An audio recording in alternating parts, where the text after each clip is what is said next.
Hi, this is Stephen C. Campbell, a business strategy consultant, and the purpose of this video is to give an overview of the two-day distribution channel marketing strategy seminar and consultation that I run within corporations and in group settings for lots of different corporations too. So the first thing we're going to do is just to look at the various sections that the two-day seminar falls into, and then just go over it, the introduction to the seminar.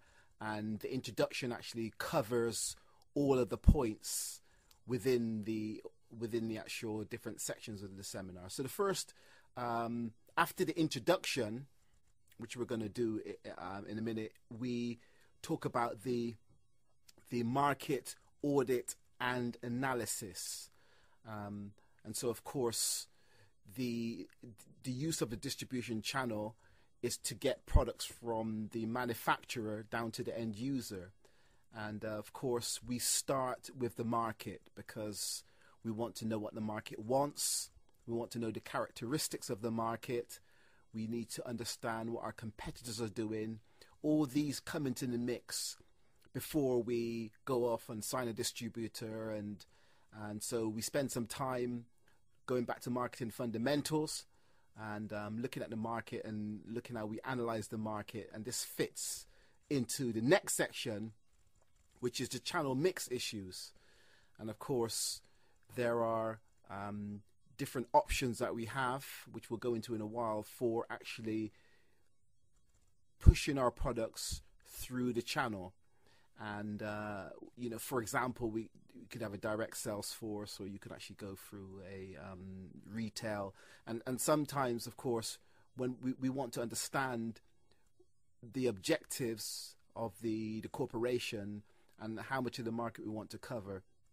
And so in many cases, we will be using multi-channel marketing, where we're using a combination of channels to actually give us full market coverage. And so we'll look at the implications of this and how we actually design the channel using the different channels and options that are available to us. And so that moves on to us talking about the selection of a distributor. Now, we understand that in many cases, someone may have been hired into a company. You could be a new graduate. You can be working with a company for 5 years' time, and the company is already using a distributor. So what we'd like to say is, well, if we had a clean, plain piece of paper and we wanted to actually choose a distributor, well, what process would we actually go through? This is very, very critical because it enables us to go away and to say, well, in an ideal world, what are the characteristics that we would like the distributor that we're already using to have? And then this will help us in the future to actually shape the direction of the relationship that we have with the distributor. And so we go into this and we look at different criteria that, for example, we may want a distributor that is very technical, or in other hand, we may need a distributor that has excellent marketing capabilities if we're dependent on a distributor to actually do the marketing for us. And then we have a section which is focusing on selected markets.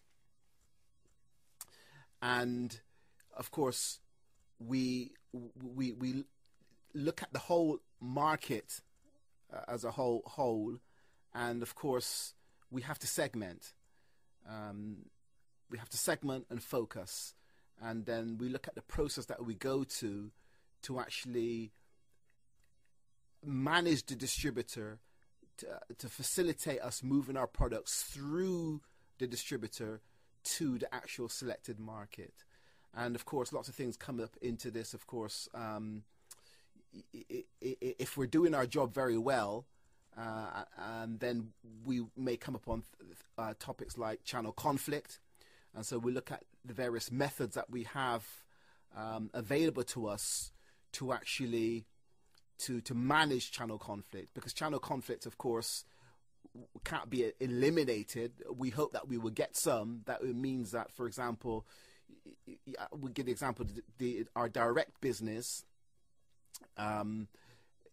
or it could be that we have a national distributor selling products into a local market, and maybe the national distributor are buying the products from us a little bit cheaper than the actual local market distributor, and then the local market distributor will come back, and then we will have to look how we manage the situation, manage the actual channel conflict. And so moving on from that, we have a section on marketing support, because we've moved from the model where we give our products, or the distributor purchases products from us, and then we leave them to sell the products. We're talking about collaborative marketing here, where we're working with our distributor as partners. They're an extension of our organization. And so, of course, and in terms of the marketing support, broadly speaking, the marketing will be split into push marketing or into pull marketing. And so we can actually push our marketing through the distributor, and there's various programs we can actually use for that. Or we can take the responsibility for going to the end user marketplace and providing all the market collateral and buzz, and then getting the market to actually pull the products through our distributor. So we talk about the various tools open to us and how we actually do this as an ongoing basis. Next, we talk about financial considerations. It's very interesting, and if you're listening to this as a marketing manager yourself, if I ask you the question, what it costs to actually sell your product through your distributor, do you have the answer for that? Do you know, of course, we know that there's the basic margin, but it goes much deeper than that. If your distributor is actually selling 2 or 3 of your product ranges, do you have the actual margin mix that you're actually running through that distributor? And can you actually use the actual exact figures to actually negotiate to improve the business operations with the distributor? We move on. We like to talk about contribution margin, because the financial considerations that comes into this is, of course, that the distributor typically runs on thin margins, and the distributor could be doing millions and millions of dollars of revenue, but it could only be making tens of thousands of actual profit or margin. So we like to understand the full contribution margin that we're bringing into the equation. So how difficult or how easy is our product to support? What about the warranty? And all these other characteristics that come into play when we're actually looking at how we're actually performing with the distributor. And of course, if you're a market leader, there are various characteristics in terms of the finances that you should be considering. If you're new to the market, you're trying to gain more market share and mind share from the distributor, there are different aspects of the finances that you should be looking at. So we go into the financial considerations. And next, we move on to talk about marketing planning. So we're talking about, we've moved through market audit, channel mix, distributor section, focusing, marketing support. Then the marketing planning, we're looking at the ongoing, of course, the market is dynamic, it's changing all the time. And so we look at the top level plans that we could work with the distributor. Because we want to assume, we don't want to assume that the distributor is going to be completely proactive and selling our products. So we want to bring as many tools as possible to the distributor to enable them to make us their preferred. So the distributor, should we say, has a choice of whose product they're actually selling. And we want the distributor, in all cases, to actually be selling our products. And that moves us on to the final section, where we talk about the ongoing management of the manufacturer and the distributor relationship. We want to talk about, of course, moving away from ad hoc communications to structured weekly, monthly, quarterly meeting sessions, or distributor council meetings, where the distributor becomes more and more of an extension of our organization. And so, of course, we're relying on the distributor in many cases to represent us to the end user marketplace. And the more they're comfortable with our organization, the more they understand about our product life cycles, what's coming next, then the better position they'll be in to actually represent us. And the more they would want to represent us compared to our competitors. And there are various case studies that we have during the 2 days that we look at, looking at different aspects of managing the channel. So that's an overview of the different sections that we go through during the 2 days. So what we want to do now is just to briefly go through the actual a quick introduction. So we just like to say that insanity, of course, the definition of insanity is doing the same things over and over and expecting different results. So we want to apply this to our management of the distributors in the channel to make sure that, of course, we are always willing to modify what we're doing, to change what we're doing in order to get the best results. And so we just start by going back, because often we have companies from different marketplaces, different sectors. So just want to go back and just look at that what ties into the equation from the tops down approach is that it all starts from the corporate strategies. So we'll spend some time looking at the different corporate strategies of the different clients that are attending. And we also want to talk about briefly a bit where business breakthroughs come from. And the key point, part of the benefit of being able to look at different industries, as I do now, working in different industries, is that often the business breakthroughs in one industry comes from excellence in another industry. And so we just want to talk a bit about mindset to facilitate this. And from the corporate strategies comes down into the actual strategic business unit strategies. And it is these business unit strategies that affect what we're able to do within the distribution channel.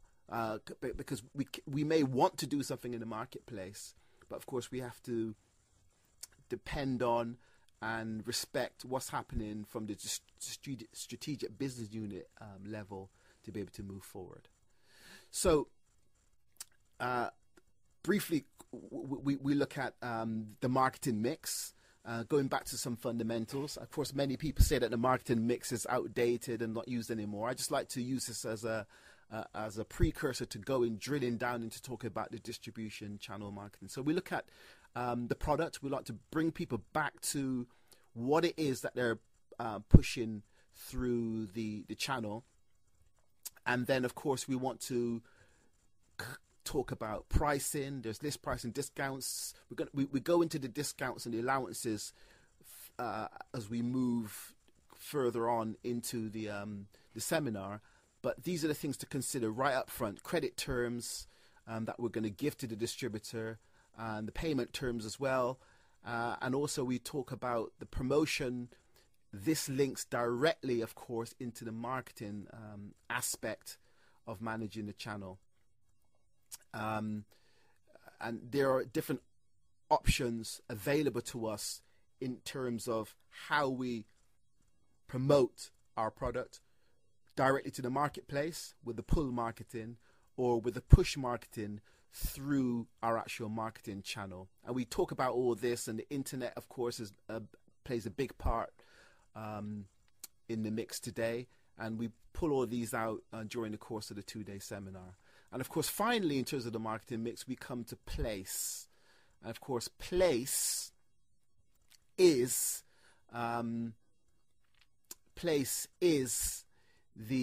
where the distribution channel management actually fits in terms of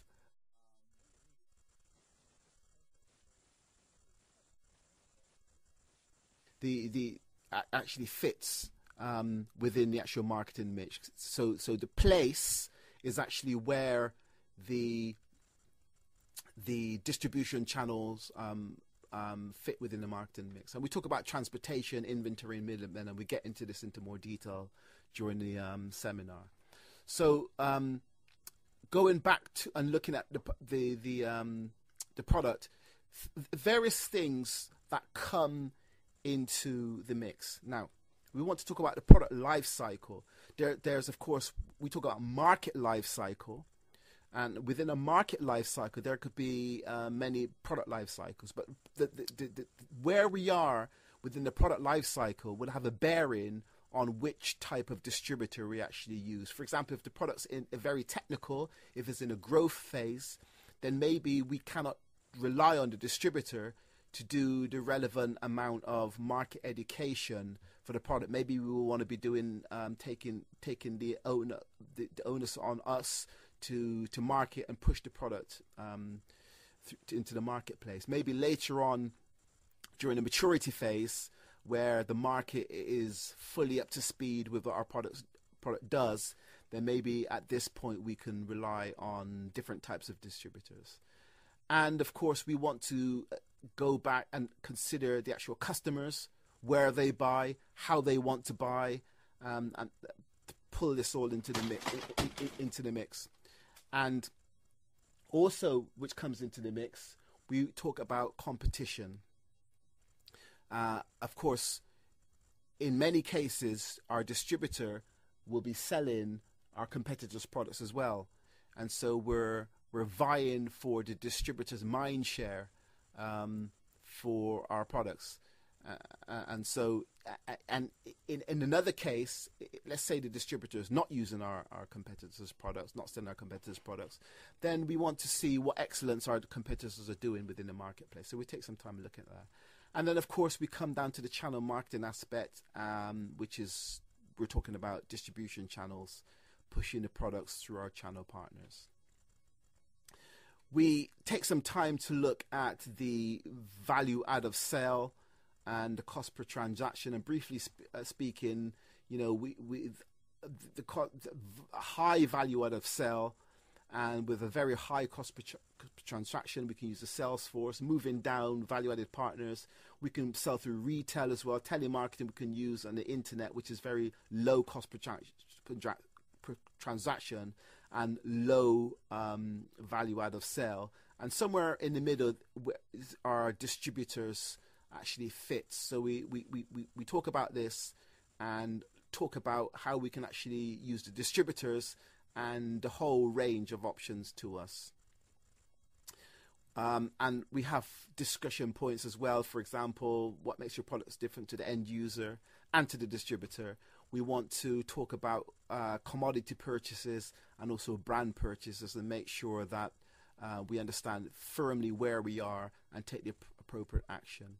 So in terms of the subject matter, our distribution channels are set up independent organizations, which is providing our product or service to consumers or industrial users. As we said, in our terms of our channel mix, usually there's a number of different institutions involved in the distribution channels. And so with that said, organizations only have to make two interrelated sets of decisions about distributing its products or services. That is channel design, which involves developing the structure that the links to strategic business unit strategy. Remember, we're talking about strategy.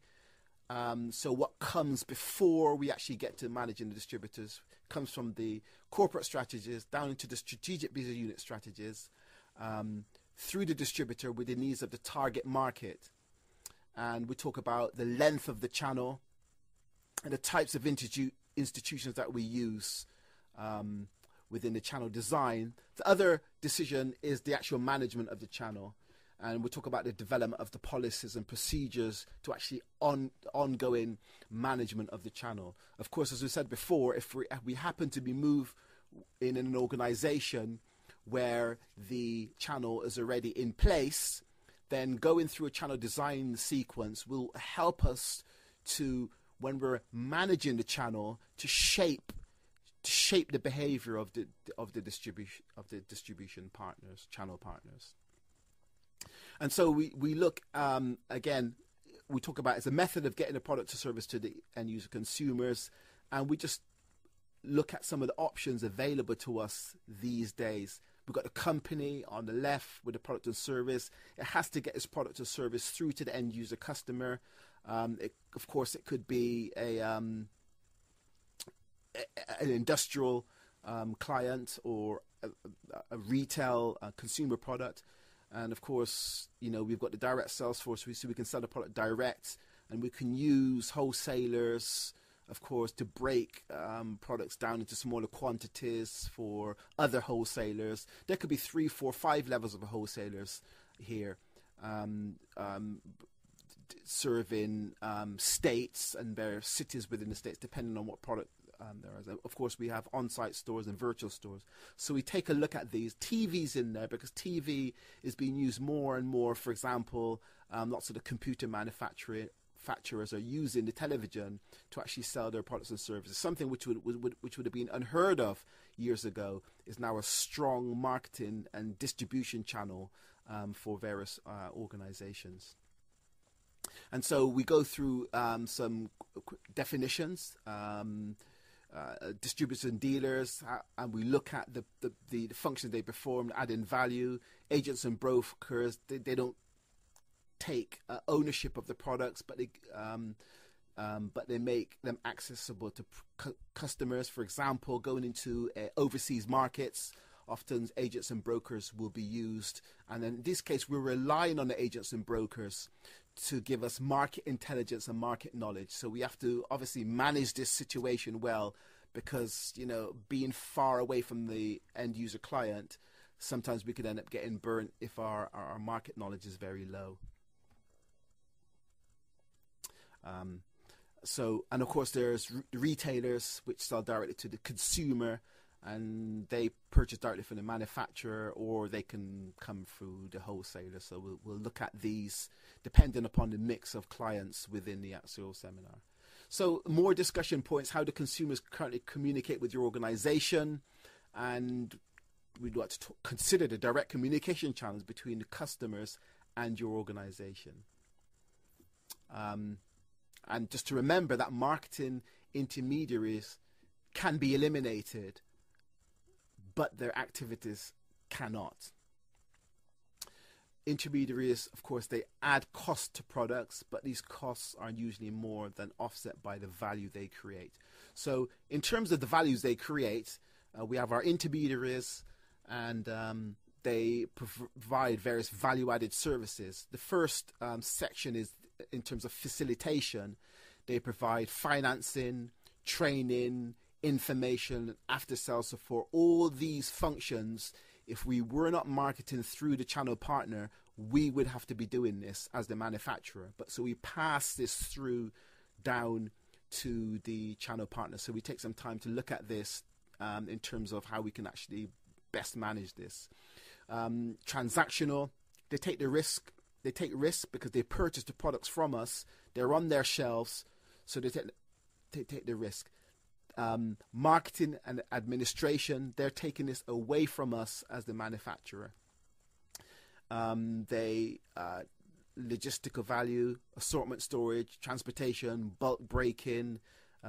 They may take our products and break it down and sell it to other levels within the market who could not afford to buy such large quantities from us as the manufacturer, depending upon, of course, whether we're selling large industrial products. For example, companies may rely on stationery. The stationery runs out, the company will, obviously, to some extent, will cease to function.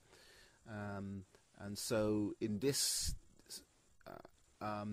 aspect, perhaps the organization would not be buying directly from the manufacturer of the pens and the paper. So this is where we see various categories of channel partners like Office Depot and Staples providing this actual assortment and storage and functions for the end user marketplace. So we take some time to look at the value that they add, because if they didn't exist, then we would have to be doing this. So in the management of the distribution channel, we want to make sure that they're giving justice to our products and services in the marketplace. We take some time to look through the various channel structures. The consumer, of course, the producer can sell directly to the consumer, or the producer can actually go through the retailer. Another option, of course, this retailer, like in the UK, Tesco or Walmart, with huge purchasing power. Walmart, for example, would provide its own wholesaling function. So Walmart would buy directly from the producer, but within that retailer box there, Walmart would buy large quantities of products, store it within its warehouses, and then further ship them out to different cities and towns, etc. The next one is, of course, if a retailer doesn't have the purchasing power of Tesco or Sainsbury's in the UK or Walmart in the US, then of course the wholesaler would buy the products and break them down for the retailer to purchase them to the end user consumer. And the other option, of course, sometimes the agent is introduced, and of course we talk about this often for overseas markets or getting into markets where we don't have any presence. So we rely on the agent to facilitate this for us. And then we go back and look into the different definitions of this, because this all ties into we actually design the actual channel.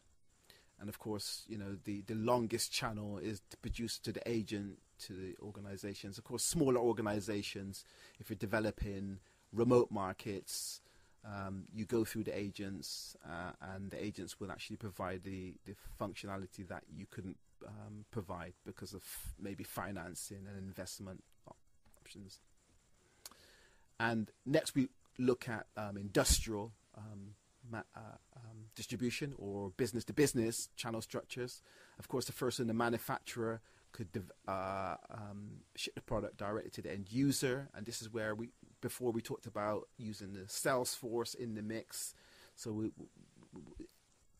everything we talk about is connected throughout the 2 days, and this helps us to sit back and look at what we're doing currently in our business, and then to be able to take that and improve things, make things more efficient.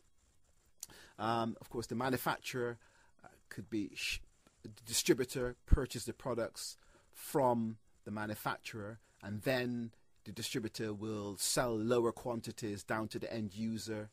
And of course, in this case, the distributor is taking the function away from us as the manufacturer. And of course, we could have as we said before, we could be operating a combination of directly to the end user, or the other business, or through a distributor to the business. So in the computer industry, we have our value-added resellers, we have our system integrators, and they may buy the computer box, add the software, bundle, storage, and sell on. But the more we know about what they do and the functions that they're providing to the marketplace, the better position we're in to actually assist. And next, of course, manufacturers. We can actually sell through the agent to the end user marketplace. And the other base model for the business to business is agents actually going through a distributor to the end user marketplace. So we go into each of these in depth, looking at some of the reasons why we would actually want to go direct. Maybe products very, very, very technical. We can't. As we said before, we want to look at market life cycle and product life cycle, and depending on where we are within the product life cycle, may mean that it makes more sense for us actually to go direct because of the time it may take to get the distributor to understand the product technicalities.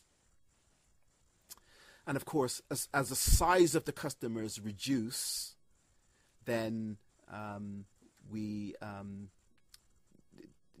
take on more distributors in between us and the end user marketplace. And of course, we use agents as well, and we go into why we want to do this, and we want to look at these different models and bring it back to our business to look at what we're doing today and how we can modify what we're doing today to improve the business, to get more market share and make the distributor's life more happy and make more money for our business units. And we're still in the introduction phase now, but what we want to we look at basically the spectrum of distributors used by business model, and we go into this and tie this back up into how we would actually get maximum market coverage. But basically speaking, we have high margin, and we've got the revenue and the volume parameters. So we have our value added distributors, which are adding high value, maybe doing lots of explanations of the product, what the product does, so we want to tie this back into what your business is and where you are within the product life cycle and where the market is within the market life cycle. We have our broadline distributors, of course. So our value-added distributors may be more exclusive. Our broadline distributors, of course, they will be operating on lower margins than our value-added resellers. And of course, they are necessary.